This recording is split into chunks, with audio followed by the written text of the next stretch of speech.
BRS party స్థాపించబడి 25 సంవత్సరాలు పూర్తయింది.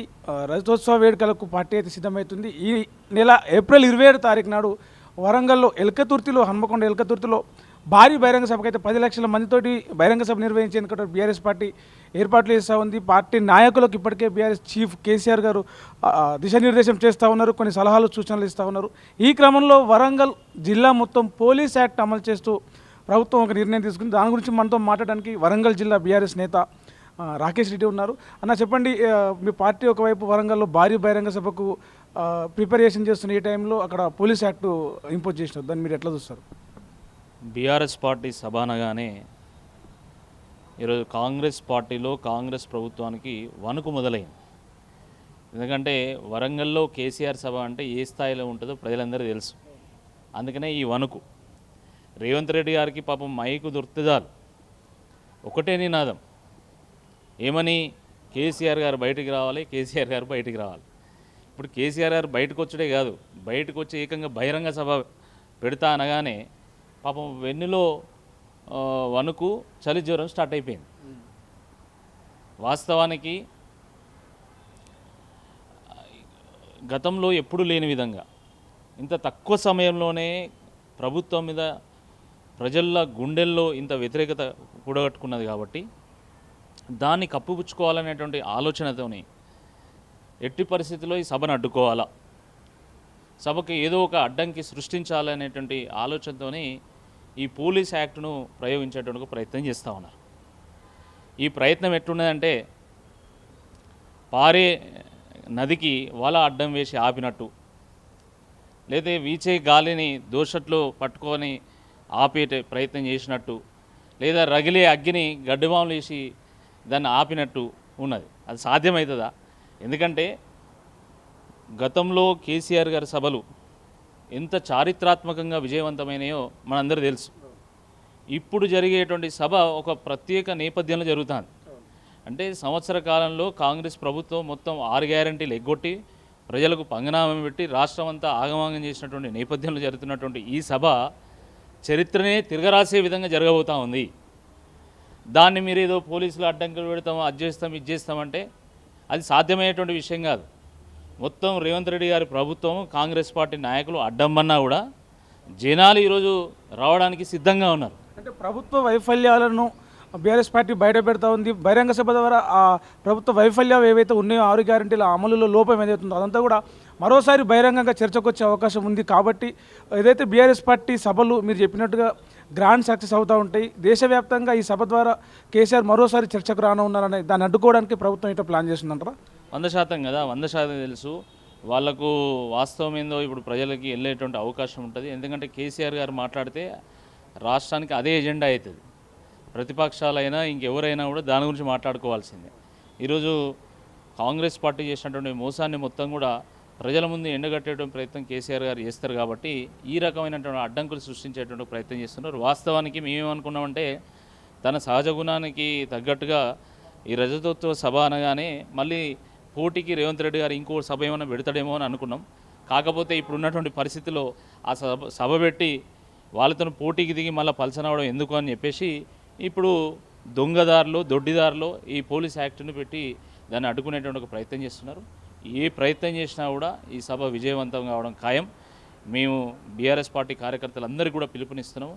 ఒక్కొక్కరు ఒక సైనికుల్లాగా పనిచేసి, ఎందుకంటే బీఆర్ఎస్ పార్టీకి ఒక నేపథ్యం ఉంది కాబట్టి, తెలంగాణ కోసం కొట్లాడినటువంటి పార్టీ, తెలంగాణను సాధించినటువంటి పార్టీ, తెలంగాణ పురోగతికి ఎంతో కృషి చేసినటువంటి పార్టీగా మన ఆ పార్టీ కార్యకర్తలుగా సైనికుల్లాగా కదిలి రావాలని, అట్ ద సేమ్ టైం పోలీసులు ఏ యాక్ట్ పెట్టి ఎన్ని ఇబ్బందులకు గురి చేసి ప్రజలు రాకుండా ట్రాఫిక్ ఆంక్షలు విధించి వాళ్ళని రాకుండా అడ్డుకున్నా కూడా ప్రజలు స్వచ్ఛందంగా తరలి రావాలని, ఎందుకంటే తెలంగాణకు బీఆర్ఎస్ పార్టీకి ఉన్నది పేగుబంధం కాబట్టి ప్రజలు స్వచ్ఛందంగా తరలి రావాలని చెప్పి ఈ సందర్భంగా మేము ప్రజలకు, వరంగల్ ప్రజలకు, మొత్తం రాష్ట్ర నలుమూల నుంచి వచ్చేటువంటి ప్రజలందరూ కూడా పిలుపునిస్తాం. అంటే పోలీస్ యాక్ట్ అమల్లో ఉన్నప్పుడు చిన్న 144 సెక్షన్ అమల్లో ఉంటేనే ఏ ఇద్దరిని ముగ్గురిని కూడి మాట్లాడనియరు, ఒక నిరసనలు కానీ, ప్రదర్శనలు కానీ, ర్యాలీలు కానీ అనుమతి ఉండదు. అలాంటిది ఏకంగా పోలీస్ యాక్ట్ పెట్టి ఇది చేసినారు. మీరేమో 10 లక్షల మందితో సభ నిర్వహిస్తామంటున్నారు. రాష్ట్ర నలుమూలల నుంచి ప్రజల్ని సమీకరించబోతా ఉన్నారు. అసలు అక్కడ సభ పెట్టే పరిస్థితి లేకపోతే సభ తేదీ మారుస్తారా, స్థలం ఏమైనా మార్చే అవకాశం ఏమైనా ఉందా? అట్లాంటి చర్చ ఏమైనా జరుగుతుందా మీ పార్టీలో? ఇప్పుడు మనం చూస్తున్నాం, ఇది ఒక ప్రజాస్వామిక దేశం. అనేక సందర్భాల్లో బీఆర్ఎస్ పార్టీని అడ్డుకునేటువంటి ఒక ప్రయత్నం చేసిన, ప్రజల హక్కులను కాలరాసేటువంటి ఒక ప్రయత్నం చేసినా కూడా బీఆర్ఎస్ పార్టీ ఇటు ప్రజాకోర్టులో అటు న్యాయకోర్టులో కూడా పోరాటం చేసి విజయం సాధించినటువంటి విషయం కూడా మనం చూసినాము. మొన్న హెచ్సీలో ఏం జరిగిందో చూసినాం, గతంలో లగ్చర్లో ఏం జరిగిందో చూసినాము. కాబట్టి ఇవన్నిటి నేపథ్యంలో తప్పకుండా మాకు సంపూర్ణమైనటువంటి నమ్మకం ఉంది. ఒకవేళ ప్రభుత్వం ఏమైనా పర్మిషన్ రిజెక్ట్ చేస్తే 100% మేము న్యాయస్థానాన్ని ఆశ్రయిస్తాం. న్యాయస్థానం ద్వారా పర్మిషన్ తెచ్చుకుంటాం. తేదీని మార్చేటువంటి అవకాశమే లేదు. చెప్పిన తేదీ ప్రకారం అనౌన్స్ చేసినటువంటి ప్లేస్లోనే మనకు భారీ బహిరంగ సభ జరగబోతుంది. ఒకవైపు మనం చూస్తున్నాం రాష్ట్ర ప్రభుత్వాన్ని, అటు మీ పార్టీ యువ నేతలు కావచ్చు, మీలాంటి యువకులు నాయకులు కావచ్చు, అటువైపు సోషల్ మీడియా కార్యకర్తలు కూడా ఎక్కడికక్కడ ప్రశ్నిస్తూ ఉన్నారు, ఎండగడుతూ ఉన్నారు. దాన్ని కుట్రగా తీసుకొని దాని మీద పగబట్టి మీ కేసులు పెడుతుందని చెప్పేసి మీ పార్టీ నాయకులు కొంతమంది ఆరోపిస్తారు. పథకాల మీద, వాళ్ళ పరిపాలన మీద వాళ్ళకి నమ్మకం లేక ఆత్మన్యూనత భావంతోనే ప్రశ్నించే ప్రతి గొంతును నొక్కేటువంటి ఒక ప్రయత్నం చేస్తున్నారు. కేవలం బీఆర్ఎస్ పార్టీ నాయకులు కార్యకర్తలే కాదండి, ఈరోజు ప్రశ్నించే జర్నలిస్టుల గొంతును నొక్కేటువంటి ఒక ప్రయత్నం చేస్తున్నారు. ప్రశ్నించే ప్రజా సంఘాల గొంతును నొక్కేటువంటి ఒక ప్రయత్నం చేస్తున్నారు. కాబట్టి ఇది పెద్ద విషయమేం కాదు.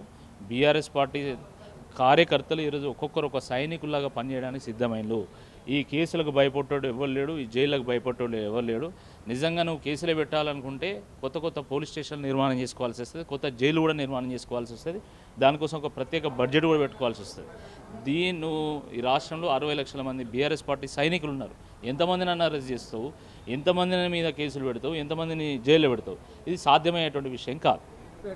హెచ్సి భూముల్లో 400 ఎకరాలు ఏదైతే ఉందో దాన్ని కాపాడుకోవడానికి కావచ్చు, ఆ హెచ్యుకే అప్పగించాలి, హెచ్యుకే చెందుతాయని చెప్పేసి జరిగిన విద్యార్థుల పోరాటంలో బీఆర్ఎస్ కూడా సపోర్ట్ చేసింది, లీగల్గా సపోర్ట్ చేసింది, కొంత ఇది చేసినారు. కానీ ప్రభుత్వం మాత్రం ఆ 1600 ఎకరాల భూముల్లో మొత్తమే ఎకో పార్కు కడతాం, హెచ్యుని అక్కడి నుంచి తరలిస్తామంటుంది. దాని పట్ల మీ స్టాండ్ ఏంది? ఇప్పుడు ఏ రకంగానైతే మీ కుట్రను విద్యార్థి లోకం బయటపెట్టిందో, మీరు హెచ్సిని తరలించాలనుకుంటే ఇంతకంటే పెద్ద ఉద్యమానికి తెరలేపినట్టు అవుతుంది. తేనె తుట్టను కదిపినట్టు అవుతుంది.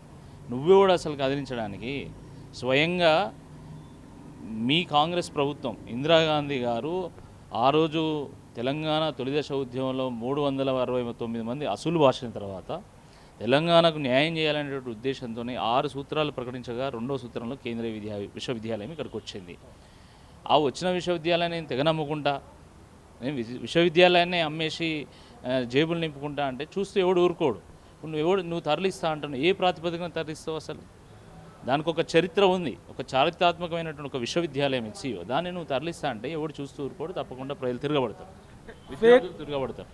ఫేక్ వార్తలు, ఫేక్ న్యూస్, ఫేక్ ఫోటోలు, ఫేక్ వీడియోలు క్రియేట్ చేసి బీఆర్ఎస్ పార్టీ సోషల్ మీడియా స్ట్రాంగ్గా ఉంది కాబట్టి ఇవన్నీ చేస్తూ ఉన్నారు. ఒకవేళ నిజంగా మీ పార్టీ ఫేక్ వీడియోలు, ఫేక్ ఫోటోలు అట్లాంటి ఏమైనా సృష్టిస్తుందో, అట్లాంటి ప్రచారాలు చేస్తుందో? ఈ ప్రభుత్వమే ఒక ఫేక్ ప్రభుత్వం, ఫేక్ ప్రామిసెస్ మీద నిర్మాణమైనటువంటి ఒక ప్రభుత్వం. మళ్ళీ వీళ్ళు మా మీద ఫేక్ అని మాట్లాడితే ఎట్లా అండి? నాకు అర్థం కాదు. ఆడ జింకలు లేవని మాట్లాడిండ్రు, నెమలు లేవని మాట్లాడిండ్రు. ఈరోజు స్వయంగా హెచ్సియు ముందు తిరుగుతున్నాయి జింకలు, అక్కడ చుట్టుపక్కల ఇళ్లలోకి వస్తున్నాయి జింకలు, నెమల అరుపులు వినిపిస్తున్నాయి.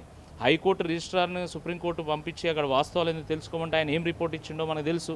ఆయన నిజంగా మీకు పాజిటివ్ రిపోర్ట్ ఇస్తే తీర్పు మీకు వ్యతిరేకంగా ఎందుకు వచ్చింది? కాబట్టి ఈరోజు ప్రజలు ఏదో మసిపూసి మారేడుకాయ చేసేటువంటి ప్రయత్నం చేస్తే ఏమీ ఒరిగేది ఏం లేదు. ఖచ్చితంగా మేము చెప్తున్నాం, 140 కోట్ల భారతీయులకు ప్రతీక అయినటువంటి నెమలిని చంపినందుకు ఈ ప్రభుత్వం మీద దేశద్రోహం కేసు పెట్టాలా? ఎందుకు పెట్టకూడదు? నువ్వు చిన్న పోస్ట్ పెడితేనే కేసు పెడతావు కదా, నువ్వు నెమలను చంపుతుంటే ఎందుకు దేశద్రోహం కేసు పెట్టకూడదు? దానికి సమాధానం చెప్పాలా? అరే, దేశ భవిష్యత్తు నిర్మాణం చేసేటువంటి విశ్వవిద్యాలయాలు, మేధావులను, బుద్ధిజీవులను తయారు చేసేటువంటి సంస్కార కేంద్రాలు విశ్వవిద్యాలయాలు. అలాంటి విశ్వవిద్యాలయాలు లేపేస్తా, నేను భూములు అమ్ముకుంటా. ఆయన వచ్చిన దగ్గర నుంచే అసలు భూములు అమ్ముకోవడానికే వచ్చినట్టు అనిపిస్తుంది. హైడ్రా, మూసి, లగుచర్ల, ఫ్యూచర్ సిటీ, దాని తర్వాత ఇప్పుడు ఏకంగా హెచ్సి భూములు. అసలు భూమిలోకి నీకేం సంబంధం? నువ్వు ప్రజల ఆస్తికి ధర్మకర్త ఉండాలి, కానీ నువ్వేం చేస్తున్నావు? నువ్వు దోపిడీ చేస్తున్నావు. దానికోసమే ఈరోజు ప్రజలు ఉద్యమిస్తున్నారు కదా. ఓయూలో కూడా 2 చెంపలు వాయించింది, ఆ చెంప ఈ చెంప వాయిస్తే అసలు సమాధానం చెప్పలేనటువంటి ఒక పరిస్థితి. ఎన్నిసార్లు కోర్టుతోని మీరు తిట్టు తింటారు? ఒకే రోజు కోర్టు అటు ఉప ఎన్నికల గురించి ఈయన చేసినటువంటి వ్యాఖ్యల మీద, ఇటు హెచ్సియు మీద రెండు మొట్టుకాయలు వేసింది. అయినా ఇంకా బుద్ధి లేకుండా నేను మొత్తం హెచ్సియుని తరలిస్తా, నేను అది తరలిస్తా. అరే ప్రభుత్వంలో ఉండడం అంటే పరిపాలన చేయడం, అంతేగాని రాష్ట్రాన్ని అమ్ముకోవడం ఇది కాదు పరిపాలన అంటే. నిజంగా అమ్ముకునే పరిపాలన చేయాలంటే ఎవడేం చేస్తాడు? దానికి ఒక పార్టీ కావాలి, ఒక జాతీయ పార్టీ, దానికి ఓట్లు వేయాలి, సీట్లు రావాలి, వాళ్ళు ప్రభుత్వం ఏర్పాటు చేయాలన్న. ఒక అనామకుని తీసుకొచ్చి అరే భూములు అమ్మి పైసలు తీసుకొచ్చి నువ్వు పరిపాలన చేయాలంటే ఎవడేం చేస్తాడు? అది పెద్ద విషయం కాదు. అది ఉస్మానియా యూనివర్సిటీలో కూడా ఒక విద్యార్థులు ఎలాంటి నినాదాలు చేయొద్దు, ర్యాలీలు, సభలు పెట్టుకోవద్దు అని చెప్పేసి ఒక సర్క్యులర్ జారీ, దాని మీద కూడా విద్యార్థులకు ఒక బగ్గుమంట ఉంది. ఒక విద్యార్థి, పూర్వ విద్యార్థి నాయకునిగా దాని మీద మీ స్పందన ఏంది? ఇప్పుడు ఇది ప్రజాస్వామిక దేశం, రాచరిక దేశం కాదు. ఇది ప్రజాస్వామ్యంలో ప్రజలకు స్వేచ్ఛ ఉంటుంది, స్వాతంత్రం ఉంటుంది. కానీ దాన్ని కాలరాసేటువంటి ఒక ప్రయత్నం ఈరోజు రేవంత్ రెడ్డి గారు చేస్తున్నారు. ఎందుకు చేస్తున్నారు? తాను చేసింది చెప్పుకోవడానికి ఏదీ లేదు. ఈ 15 నెలల్లో ఇచ్చిన 6 గ్యారెంటీలు, 420 హామీలు తుంగలో దొక్కిండు. ప్రజల ఆశల మీద నీళ్లు చల్లిండు. ఈరోజు ప్రజలు ఎక్కడికి పోయినా కూడా కాంగ్రెస్ పార్టీ నాయకులను నిలదీస్తూ ఉన్నారు, గల్లబట్టి అడుగుతూ ఉన్నారు. మొన్న చూసినాం మనం అనేక వర్ధనపేటలు కానీ ఇంక ఇతర నియోజకవర్గాల్లో స్వయంగా ఎమ్మెల్యేలు నిలదీస్తున్నారు. ఇటువంటి ఈ నేపథ్యంలో ఎక్కడ ఓయిలో ఒక ఉద్యమం వస్తుందో, ఆ సునామీలో ఎక్కడ నా ప్రభుత్వం కొట్టుకోబోతుంది అనేటువంటి ఒక భయంతో ఈ రకమైనటువంటి ప్రయత్నం చేశారు. రాష్ట్రంలో శాంతి భద్రతలను పరిశీలిస్తే కొంత అదుపు తప్పినాయి. ఎక్కడ పడితే అక్కడ మర్డర్లు కావచ్చు, అల్లర్లు జరుగుతూ ఉన్నాయి. డ్రగ్స్కు బానిసైన యువకులు రోడ్ల మీదకి వచ్చి రోడ్ల మీద వెళ్ళే వాళ్ళ మీద దాడులు చేస్తూ ఉన్నారు. దాని మీద మీరు ఏమంటారు? రాష్ట్రంలో శాంతి భద్రతలు అదుపు తప్పుతున్నాయంటే ఈరోజు కాంగ్రెస్ పార్టీ వాళ్ళు మా మీద విమర్శలు చేస్తున్నారు. మరి క్రైమ్ రేట్ ఎందుకు పెరిగింది? క్రైమ్ రేట్ డబుల్ ఎందుకు అవుతున్నది అంటే ఈరోజు కాంగ్రెస్ పార్టీ రాగానే విచ్చలవిడిగా ఈరోజు దొంగల ముఠా వాళ్ళు చెలరేగిపోతున్నారు. దానికి కాంగ్రెస్ పార్టీ నాయకులు కూడా తోడవుతున్నారు. విచ్చలవిడి కరప్షన్ అది ఈరోజు విచ్చలవిడిగా మర్డర్లు, మానభంగాలు జరుగుతున్నా కూడా పట్టించుకునేటువంటి నాదు లేడు. అసలు పరిపాలన మీద వీళ్ళకి పట్టులేదు. కాబట్టి ఇప్పటికైనా మీరు పరిపాలన మీద దృష్టి పెడితే బాగుంటుంది, లేకపోతే ప్రజల మీద దృష్టి పెట్టాల్సినటువంటి ఒక పరిస్థితి నిర్మాణం అవుతుంది. దానికి బీఆర్ఎస్ పార్టీ చేపట్టినటువంటి సభ్య నాంది పలకబోతూ ఉన్నది. మీరు శాంతి భద్రతల మీద ఈరోజు శాంతి భద్రతల పేరు చెప్పి సభను అడ్డుకోవాలి, ట్రాఫిక్ ఆంక్షల పేరు చెప్పి మీరు ప్రజలు రాకుండా అడ్డుకోవాలని ప్రయత్నం చేస్తే మీరే ఈ రాష్ట్రంలో అశాంతిని రగిలించినటువంటి వాళ్ళు అవుతారు. ఇది గుర్తుపెట్టుకోవాలి. దీన్ని కంట్రోల్ చేయడం శాత కాదు, కానీ మర్డర్లు, మానభంగాలను కంట్రోల్ చేయడం శాత కాదు, కానీ పోలీస్ యాక్ట్ విధించి ఏదో బీఆర్ఎస్ పార్టీ నాయకులను, కార్యకర్తలను అడ్డుకోవాలి, సోషల్ మీడియా కార్యకర్తల మీద కేసులు పెట్టి బీఆర్ఎస్ సోషల్ మీడియాని అడ్డుకోవాలంటే అది సాధ్యమైనటువంటి పని కాదు. ఈ దేశంలో వాక్ స్వాతంత్రం ఉంది, తప్పకుండా ప్రశ్నిస్తాం. నువ్వు ఏం చేస్తావు? నిజామనే తరిమినటువంటి గడ్డ, నువ్వేంది అసలు లెక్క? కాబట్టి ఇది పెద్ద విషయం కాదని చెప్పి ఈ సందర్భంగా గుర్తు చేస్తాం. Thank you.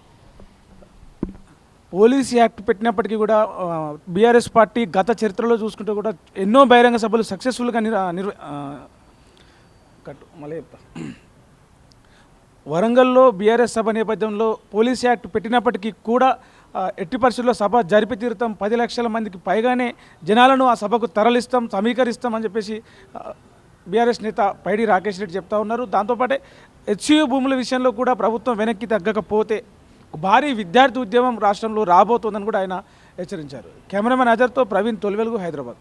ప్రపంచంలో ఏ మూల ఏ క్షణం ఏం జరుగుతుందో వేగంగా తెలుసుకోవడానికి తొలి వెలుగు వాట్సాప్ ఛానల్ని ఫాలో చేయండి.